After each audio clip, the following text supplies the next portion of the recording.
Hello and welcome to GM White Writes. I'm fantasy author GM White and this is my new YouTube channel. I'm filming today a little impromptu, slightly off the cuff introductory video just to tell you a little bit about me, who I am, how I got into fantasy, a little bit about why I write and the things that have inspired me. I've just put my son down for his nap, got a little bit of time. I have some bullet points here, so we're good to go. If I um and ah too much, veer off onto tangents, forget stuff, then next time I'll script things a bit more tightly, but I'm just going to give this a try, see how it goes. So I'm a fantasy author. I've always loved stories, and that's primarily the reason I write, I think. I have always enjoyed not only consuming stories, but also storytelling. So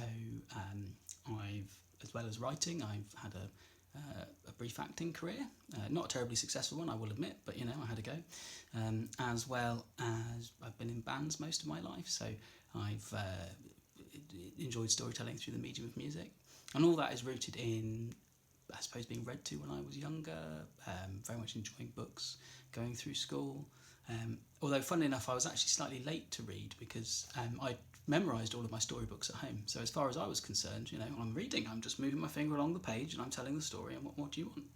And I have a very clear memory, which is strange to me because I've got a terrible memory normally, but I have a very clear memory of a primary school teacher very early on in primary school getting frustrated with me because I wasn't learning to read because I couldn't see the point, because I knew all my storybooks at home. And she took me into the school library and she sort of pointed at all the books around the shelves and she said, "You like stories, don't you?" I said, yeah, I do. "You like storybooks?" "Oh, I love storybooks, yeah." She said, "Well, all these are storybooks that you don't know, and you can only get to the stories if you learn to read." So after that, I learned to read pretty damn quick. In terms of when I got into fantasy, that'd be about 91 or 2. I think I'd read a lot of kids' books. I'd lived in the States for a few years, and at the time, a lot of kids' books, that sort of mid to late 80s period, a lot of them involved sports. I played a little bit of Little League baseball, but I wasn't particularly sporty. But I still read all sorts of different things. But we moved back to the UK. We were living in Yarm in the northeast of England, and one day I went into the local bookshop and I saw this guy peeking out at me. This is, of course, Seaman Snowlock, the main character from Tad Williams' Mary Sorrow and Thorn books. And I saw this guy peeking out, this beautiful Michael Whelan illustration. I thought, hello, what's this? So I picked up the book. Oh, looked at that lovely Michael Whelan illustrated front cover. Oh, let's have a look at the back. Oh, this sounds really interesting. Evil Storm King, Civil War, Nature Unbalanced by Tide of Evil, Once a Kitchen Boy, Now a Hero. Oh, it's book 2. Right, and they didn't have book 1 in stock, so I had to wait a little while. And eventually I got my hands on book 1 of the Memory, Sorrow and Thorn trilogy, which is, of course, the Dragonbone Chair. And I love these books. They're still probably my favourite fantasy series of all time. And actually, I think I was probably a little young to be reading them at 10 or 11, but anyway, never mind, I love them. Of course, I read book 1, I read book 2, and then, as all Tad Williams fans at the time will know, there was a bit of a wait for book 3, because when it finally came, it was one of the longest books ever published in the English language. And most of his subsequent trilogies have actually been books of 4. So, and I think, in fact, his new Austenard trilogy, set in the same world, they've just announced that is going to be a 4-book series as well. About the same time, a friend of my brother's lent me the first book in the Pendragon cycle by Stephen Lawhead, Taliesin. This is book 2, Merlin. Because I never bought book 1 because I borrowed it off that friend, but I've bought all the others around at that time, and it's one of the finest retellings of the Arthurian myth that I know, and I would recommend them to anyone if you enjoy that sort of thing. Then where did we go? We moved down to Derby, and so I used to scour the Waterstones in Derby for the fantasy section. That's when I discovered David Eddings and the Belgariad and subsequent series. I really enjoyed at the time, and there's still comfort reads that I go back to. Then I also discovered David Gemmell, although instead of starting with Legend, which was his first published book in the sort of Draenei saga, I actually started reading Waylander 2, which doesn't make very much sense because it's book 2 of a series, but being fairly young, I didn't really care. I enjoyed it, and then I started reading other stuff of his as well. And again, I love his take on heroic fantasy. It's just wonderful. About the same time, I got into Terry Pratchett, which is a deep and abiding love of mine.